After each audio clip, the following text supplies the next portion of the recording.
So this door got slammed really hard and this came off the track.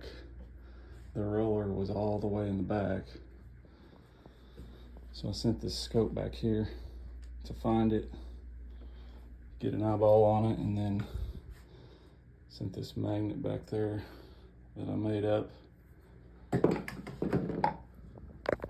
Luckily, this was magnetic, so you can see the roller is now right here.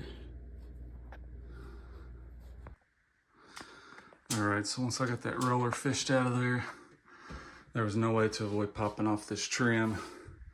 Besides the normal pocket door trim, it had this big, thick jamb here, so I just took my oscillator and cut this little piece out. Got my 3/8 inch in here. Used one of these little cabinet jacks to pull this side of the door up.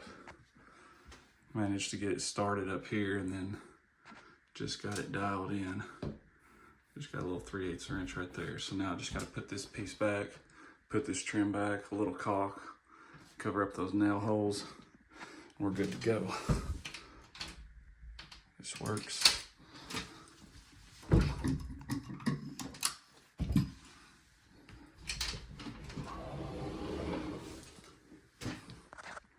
Looks like we're good.